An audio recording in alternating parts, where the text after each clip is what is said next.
प्रत्यावर्ती धारा, alternating current. देखिए डीसी करंट, अब तक आप जितना भी पढ़ते रहे हैं करंट इलेक्ट्रिसिटी में, पूर्व के अध्यायों में आपने पढ़ा है, वो सब डायरेक्ट करंट कहलाती है। डायरेक्ट करंट वो जिससे आपका मोबाइल चल रहा है, डायरेक्ट करंट वो जो बैटरी से हमें मिलती है, जो सेल से हमें मिलती है। तो सेल से प्राप्त धारा डायरेक्ट करंट होती है, जिसको हम दिष्ट धारा कहते हैं। ये बैटरी और सेल से हमें प्राप्त होती है। पिछले जितने चैप्टर आपके हैं उनमें आपने डीसी को ही पढ़ा है। ओम्स लॉ पढ़ा आपने, किरचॉफ के नियम पढ़े, करंट इलेक्ट्रिसिटी पूरा चैप्टर आपने पढ़ा है। गतिमान आवेश एवं चुंबकत्व में भी आपने जो धारा पढ़ी है वो डायरेक्ट करंट है।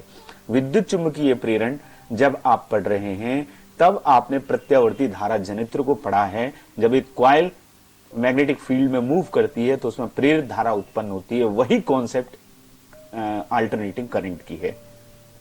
तो देखिए दिष्ट धारा वो धारा होती है जिसकी दिशा समय के साथ नहीं बदलती, लेकिन परिमाण इसका बदल सकता है, परिमाण में चेंज हो सकता है, इसका मान कम या ज्यादा हो सकता है, लेकिन इसका डायरेक्शन टाइम के साथ चेंज नहीं होता। उसको डायरेक्ट करंट कहते हैं। ये इस तरह से इसका करंट का डीसी का ग्राफ आता है। देखिए आपको ये स्ट्रेट लाइन दिख रहा है, ये एक सीधी रेखा आती है टाइम के साथ। इसमें इसका मान चेंज हो सकता है लेकिन डायरेक्शन यही रहेगा, दिशा नहीं बदलती। तो इसको हम कहते हैं दिष्ट धारा। ये डीसी की परिभाषा है, इसको आप नोट कर लें। डीसी का जो सिंबल है आप अब तक यूज करते रहे, ये सेल का सिंबल है। इसमें जो बड़ी वाली लाइन है ये पॉजिटिव होती है, छोटी वाली नेगेटिव होती है। इसमें और लाइंस बना दी जाएं तो वो बैटरी का सिंबल होता है। तो डीसी सोर्स का जब हम सिंबल लगाते हैं, संकेत बनाते हैं किसी सर्किट में, विद्युत परिपथ में, तो हम इस तरह से उसको प्रदर्शित करते हैं। अब बात आती है अल्टरनेटिंग करंट की, जो कि इस चैप्टर का नाम है प्रत्यावर्ती धारा। देखिए हमारे घरों में जो धारा सप्लाई हो रही है, जिससे हमारा पंखा चल रहा है, जिससे हमारा फ्रिज चल रहा है, जिससे आपका कूलर चल रहा है, एसी चल रहा है, ये सब अल्टरनेटिंग करंट है। देखिए घरों में हमारे पास दो तरह के उपकरण होते हैं। एक उपकरण इलेक्ट्रिकल इक्विपमेंट कहलाते हैं और एक इलेक्ट्रॉनिक कहलाते हैं। इलेक्ट्रॉनिक उपकरण एक्चुअली में डीसी से चलते हैं। आप सोचते होंगे मोबाइल में चार्जिंग का हमने प्लग लगाया और मोबाइल चार्ज होने लगता है, लेकिन मोबाइल चार्ज होता है तो वो एसी को डीसी में कन्वर्ट करने की डिवाइस है चार्जर में, ठीक है। ट्रांसफार्मर के साथ डायोड लगा हुआ है। इन सारी चीजों को आप आगे पढ़ेंगे। तो वो डीसी से चलता है। इलेक्ट्रॉनिक आइटम डीसी पे बेस्ड होते हैं, लेकिन इलेक्ट्रिकल आइटम जैसे आपको फ्रिज दिख रहा है, ये फ्रिज जो है वो एसी से चलता है। तो घरों में जो सप्लाई होती है, जो तारों के माध्यम से हमारे पास आती है, वो अल्टरनेटिंग करंट है, ठीक है। अल्टरनेटिंग करंट को क्यों ज्यादा है या ज्यादा इसका उपयोग होता है, उसका कारण यह है कि एसी जो वोल्टेज है उसको ट्रांसफार्मर की सहायता से आसानी से हम 1 वोल्टता से दूसरी वोल्टता में बदल सकते हैं। यानी यदि कम वोल्टता है, निम्न प्रत्यावर्ती विभव को हम उच्च प्रत्यावर्ती विभव में बदल सकते हैं ऊंचाई ट्रांसफार्मर की मदद से, और अपचाई ट्रांसफार्मर की मदद से हम हाई वोल्टेज को लो वोल्टेज में कन्वर्ट कर सकते हैं। और दूसरा इसका फायदा यह है कि लंबी दूरी तक इसका भेजना, इसका संप्रेषण आसान होता है और ये डीसी से कम खर्चीला है। इसलिए प्रत्यावर्ती धारा का विश्व स्तर पर उपयोग किया जाता है। हमारे घरों में जो प्रत्यावर्ती धारा की सप्लाई है वो 50 हर्ट्ज है, 50 साइकिल पर सेकंड है। तो एसी की सबसे पहले आप डेफिनेशन समझ लें।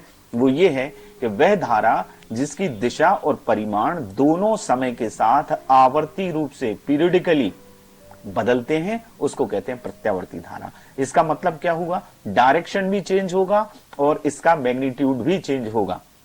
ये आधे चक्र में धनात्मक होती है और आधे चक्र में ऋणात्मक होती है। प्रत्यावर्ती धारा का एक पूरा चक्र ये है।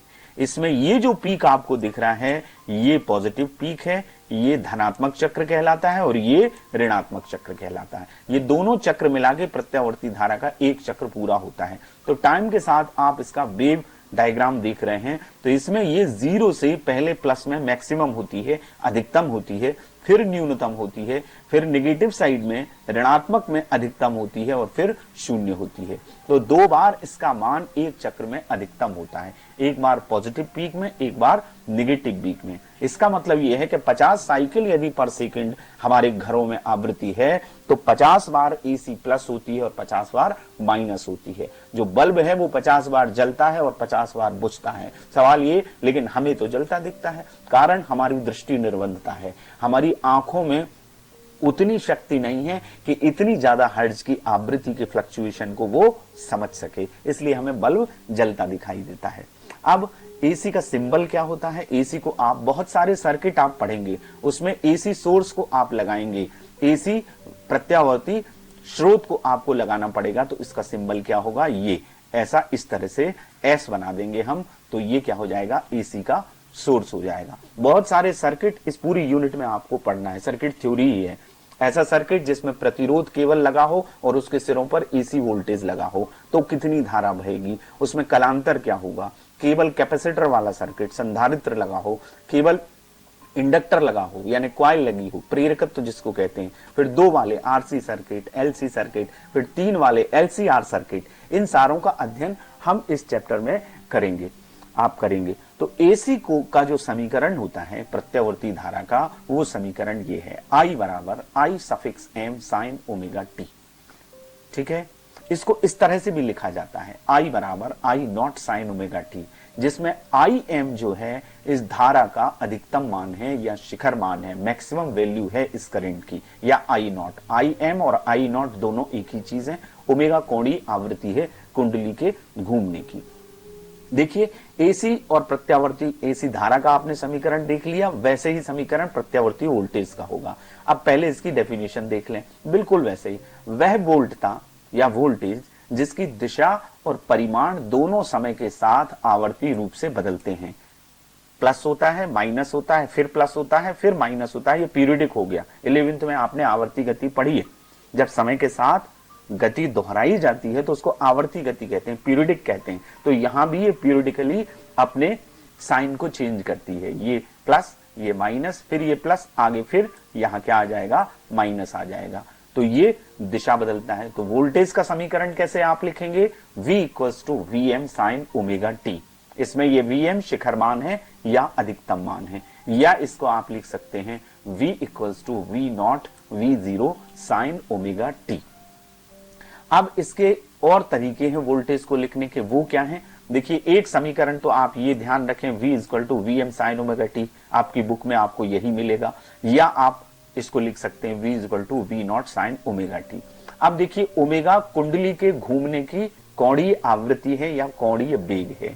देखिए, अल्टरनेटिंग करंट का जनरेशन हमने पिछले चैप्टर में विद्युत चुंबकीय प्रेरण में पढ़ा है, जनित्र पढ़ा हुआ है। तो कुंडली जब चुंबकीय क्षेत्र में घूमती है तो उससे प्रेरित धारा उत्पन्न होती है। वही प्रेरित धारा जिसका दिशा बदलती है वही एसी जनरेटर में उत्पन्न होती है, वही एसी कहलाती है। तो कुंडली एक चक्र पूरा करने में जितना समय लेती है उसको उसका कहते हैं आवर्तकाल।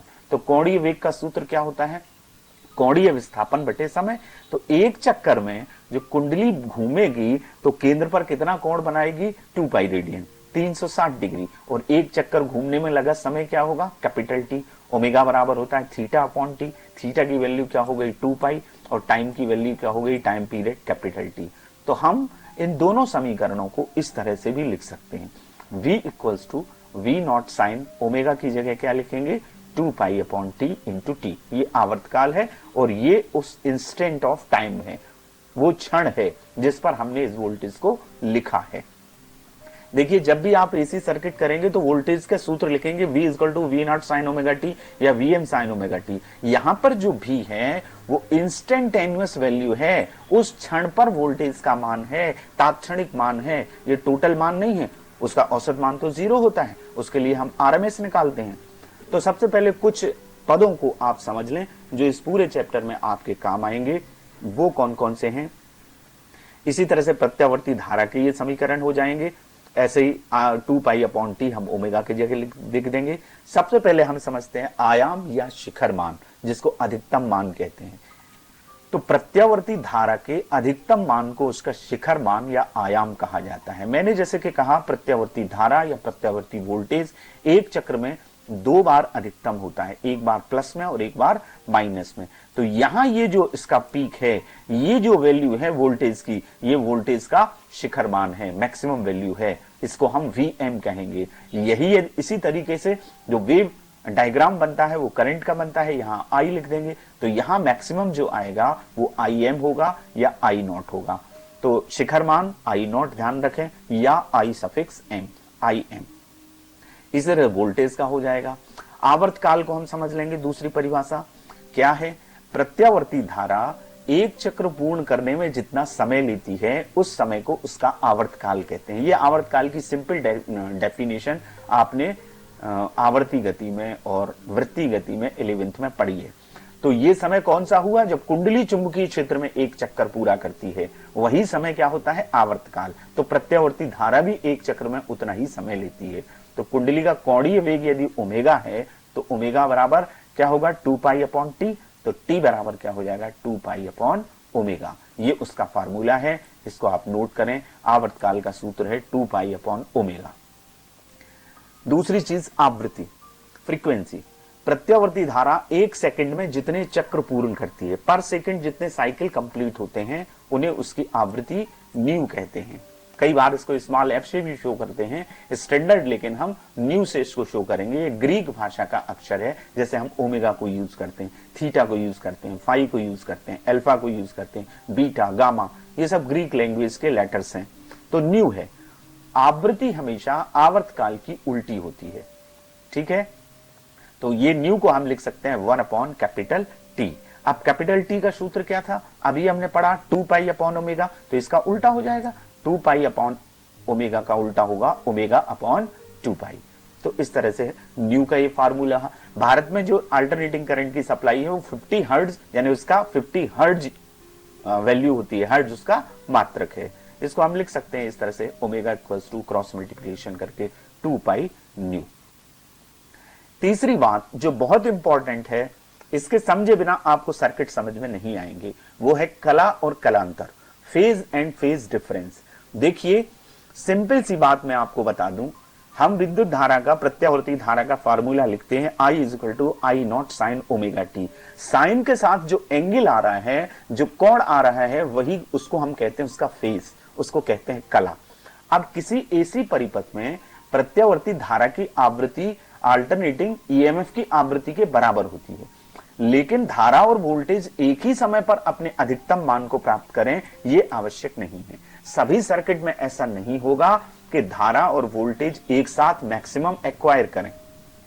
वो पहले भी हो सकता है और बाद में भी हो सकता है। पहले को अग्रगामी कहते हैं, बाद को पश्चगामी कहते हैं। लेकिन जब दोनों राशियां एक ही क्षण पर, एक ही इंस्टेंट ऑफ टाइम पर अधिकतम मान, जिसको हम शिखर मान कहते हैं, वो प्राप्त करती हैं, तो उनको कहते हैं हम वो समान कला में हैं, सेम फेस में हैं। यानी आपके दोनों कोण बराबर आएंगे। वोल्टेज में जो आप साइन ओमेगा टी लिखेंगे उसमें भी ओमेगा टी आएगा, धारा में लिखेंगे उसमें भी ओमेगा टी आएगा, तो ये कहलाएगा कि वो समान कला में है। तो उनके समीकरण कैसे होंगे बच्चे, यदि आई और भी समान कला में है तो इनके इक्वेशन इस तरह से होंगे, v equals to v m sine omega t, या हम इसको लिखते हैं v इक्वल टू, ये वोल्टेज हमने अप्लाई किया तो धारा का आंसर हमारा आएगा I equals to I m sine omega t, या ये आएगा I equals to I not sine omega t. अब देखिए यहां ओमेगा टी वैल्यू है फेज की, कला की, वोल्टेज में और धारा में भी यही है, ठीक है। तो ये कोण यदि समान है तो हम ये कहेंगे कि ये समान कला में है, ठीक है। इसका वेव डायग्राम हम देख लेते हैं। इस तरह से डायग्राम बनता है, ये देखिए, इसमें ये पीक बन रहा है धारा का और ये पीक बन रहा है वोल्टेज का।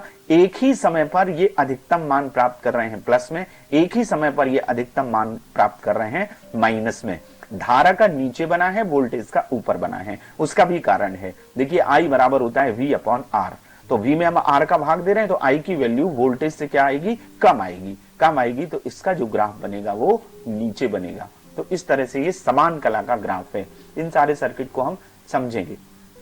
दूसरी बात, यदि धारा वोल्टेज V से अग्रगामी है, आगे चल रही है, पहले अधिकतम मान प्राप्त कर लेती है, तो उसके समीकरण हम इस तरह से लिख सकते हैं, ओमेगा टी प्लस पाई और v equals to v m sine omega t. यदि करंट ये है, आगे चल रही है, तो यहां कोण में कुछ ना कुछ प्लस होगा, वो पाई/2 हो सकता है प्लस में, या 90 डिग्री यहां लिखा हो सकता है। तो इन दोनों की कला का अंतर क्या होगा, वो फाई होगा। ओमेगा टी प्लस फाई में से आप ओमेगा को माइनस करिए तो क्या आएगा, फाई आएगा। तो फाई को हम क्या कहते हैं, कलांतर कहते हैं। यही फार्मूला हम इस तरह से लिख सकते हैं। यदि हम साइन ओमेगा टी यहां लिखेंगे, धारा आगे चल रही है, तो वोल्टेज क्या हो जाएगा, पीछे हो जाएगा। तो वोल्टेज को हम लिख सकते हैं V equal to Vm sine omega t minus five. तो इस तरह से ये अग्रगामी के समीकरण है। और इसका वेव डायग्राम क्या होगा, कला आरेख क्या होगा, इस तरह से देखिए ये धारा का ग्राफ है और ये वोल्टेज का है। धारा देखिए वोल्टेज से पहले अधिकतम मान प्राप्त कर लेती है, ये इस टाइम पर मैक्सिमम हो रही है, ये इस टाइम पर मैक्सिमम हो रहा है। यहां देखिए, यहां आपको क्लियर समझ में आएगा, ये धारा का ग्राफ है, ये पहले मैक्सिमम हो रहा है और ये वोल्टेज है, ये बाद में मैक्सिमम हो रहा है।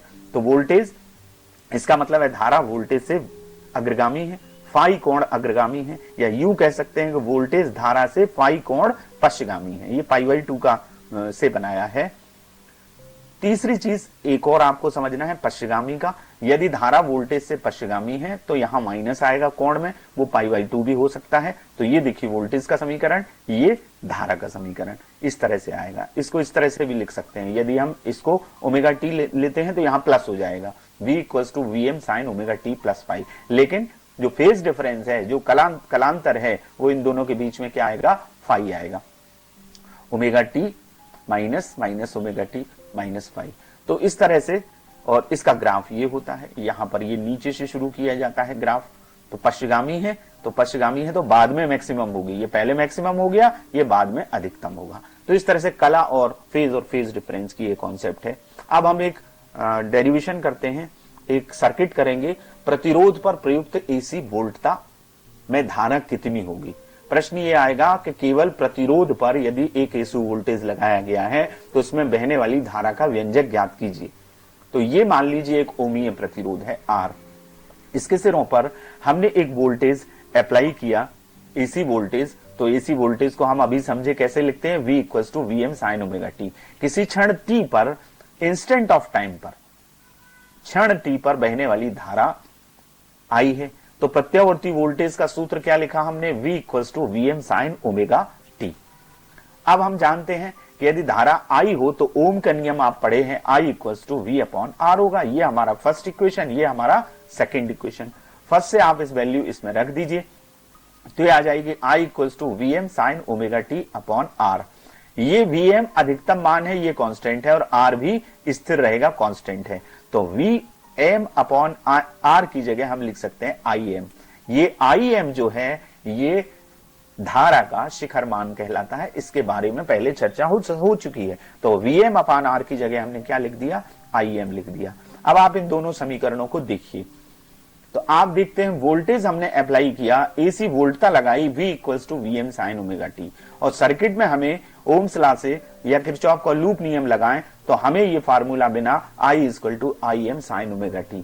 आप इसमें देख रहे हैं ये दोनों के कोण समान है, यहां भी ओमेगा टी है, यहां भी ओमेगा टी है, यानी ये दोनों समान कला में है। यदि हम इसे आलेखित करें, यदि हम शुद्ध प्रतिरोधक के सिरों पर लगाई गई वोल्टता और धारा को समय के फलन के रूप में आलेखित करें, इस तरह से एक ग्राफ बनाएं, वो ग्राफ कहलाता है ज्यावक्रीय।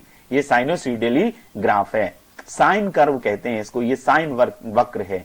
तो इसमें V और I दोनों एक साथ जीरो, अधिकतम और न्यूनतम स्थितियां प्राप्त करते हैं। ये ग्राफ आपको बनाना पड़ेगा। तो देखिए ये धारा का है, ये धारा मैंने कहा बाद में आएगी क्योंकि वो Vm अपॉन R होती है। जब किसी चीज का भाग देंगे तो इसकी वैल्यू वोल्टेज से क्या हो जाएगी, कम हो जाएगी।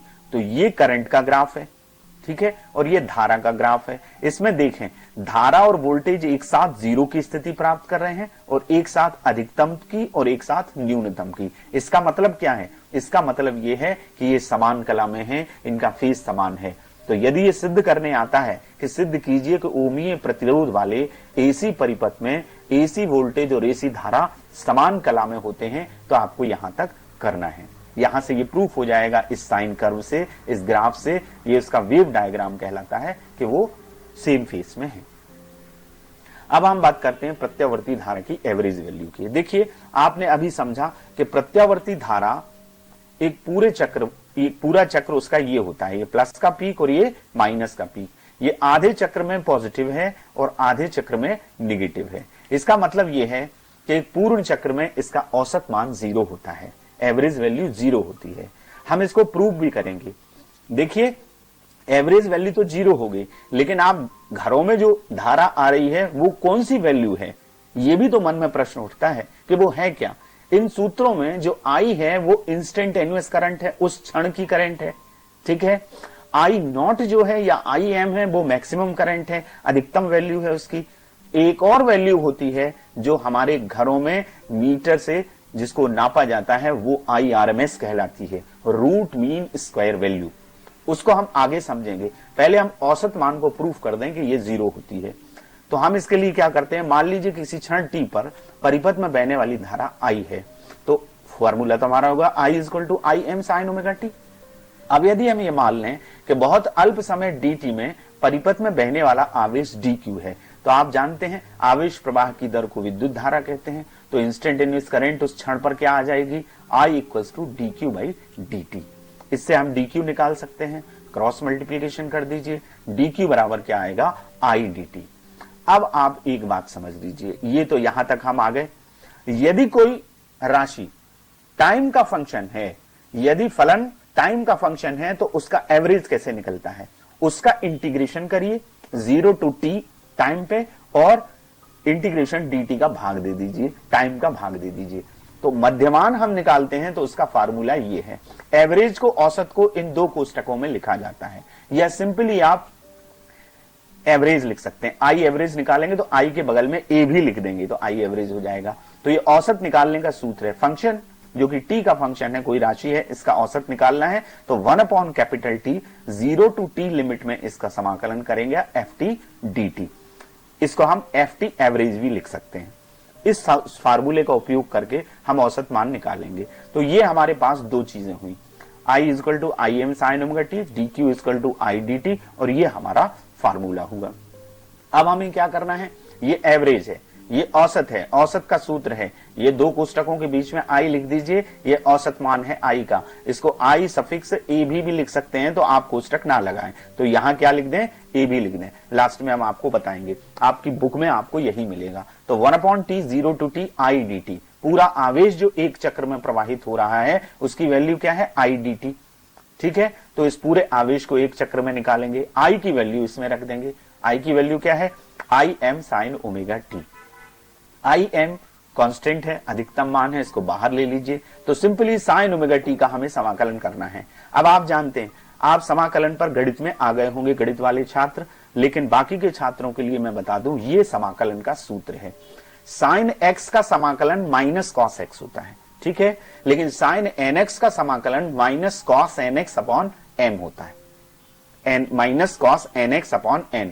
मतलब यहां यदि x के साथ कोई राशि है, मान लीजिए sin 5x का समाकलन आपको करना है, तो वो आएगा -cos 5x/5। इसका फिर से समाकलन होता है nx का, तो nx का समाकलन होगा तो n आएगा। और लिमिट यदि लगी है तो ये कोष्टक के बाहर हम क्या है, इन लिमिट्स को लगाते हैं। लिमिट खोलने का तरीका है, पहले अपर लिमिट यहां x की जगह भराएगी, फिर एक माइनस का निशान लगेगा और फिर lower limit भराएगी।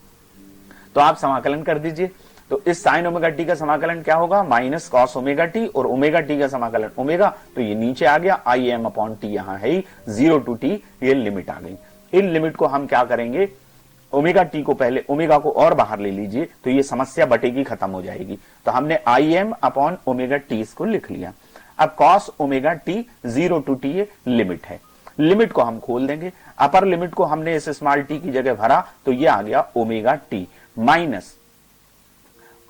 Minus cos 0 minus, और यहां माइनस और लगेगा, एक माइनस और लगेगा, तो माइनस cos, ये 0 लिमिट आ गई, और यहां क्या आएगा, माइनस आएगा। ठीक है, तो अब हम क्या करेंगे, ये हमारा फार्मूला आ गया, ये इतना हमने कर लिया, -cos ωt और +cos 0। ठीक है, माइनस ये लगा हुआ है, माइनस माइनस, एक माइनस लिमिट के बाद लगता है, तो +cos 0 आ गया। अब t का मान आप जानते हैं, अभी आपने पढ़ा है 2π/ω होता है, तो इस कैपिटल T की जगह हम क्या रख देंगे, 2π/ω, ये जो कैपिटल T दिख रहा है। ठीक है, अब इसकी जगह भी रख सकते हैं, लेकिन यहां रखने की आवश्यकता नहीं, यहीं से हमारा काम चल जाएगा। इस ओमेगा से इस ओमेगा को हम कैंसिल कर देंगे। cos 0 की वैल्यू 1 होती है, ये cos 0 की वैल्यू 1 हो गई, -cos 2π, और cos 2π 360 डिग्री, 2π रेडियन, cos 2π की वैल्यू भी 1 होती है। तो यहां आ जाएगा -cos 2π +1, तो इसकी जगह -1, माइनस ये लगा हुआ है तो -1 और +1 क्या हो जाएगा, 0 हो जाएगा। तो Im upon omega T into 0, 0 में 0 का गुणा होगा इस पद में, इस क्वांटिटी में, तो पूरी क्वांटिटी हमारी क्या हो जाएगी, 0 हो जाएगी। तो आई का जो औसत मान है, एवरेज मान है, वो क्या आ गया, 0 आ गया। ये हमने प्रूव कर दिया। आई एवरेज भी इसको लिख सकते हैं, I suffix A B equals to 0। तो डियर स्टूडेंट्स, आज आपने एसी का इंट्रोडक्टरी लेक्चर समझा है और इसमें आपने जो जो समझा है उनके अभ्यास के कुछ प्रश्न आपको करना है। पहला, एसी और डीसी दोनों को आपने समझ लिया है, तो एसी और डीसी में आपको अंतर स्पष्ट करना है। प्रत्यावर्ती धारा से दूसरा प्रश्न है, संबंधित निम्नलिखित पदों को परिभाषित कीजिए, आवर्तकाल, आवृत्ति और औसत मान। तीसरा प्रश्न है, सिद्ध कीजिए कि केवल प्रतिरोध युक्त एसी परिपथ में किसी क्षण धारा और वोल्टेज समान कला में होते हैं। और सिद्ध कीजिए कि प्रत्यावर्ती धारा के एक पूर्ण चक्र में धारा का औसत मान 0 होता है।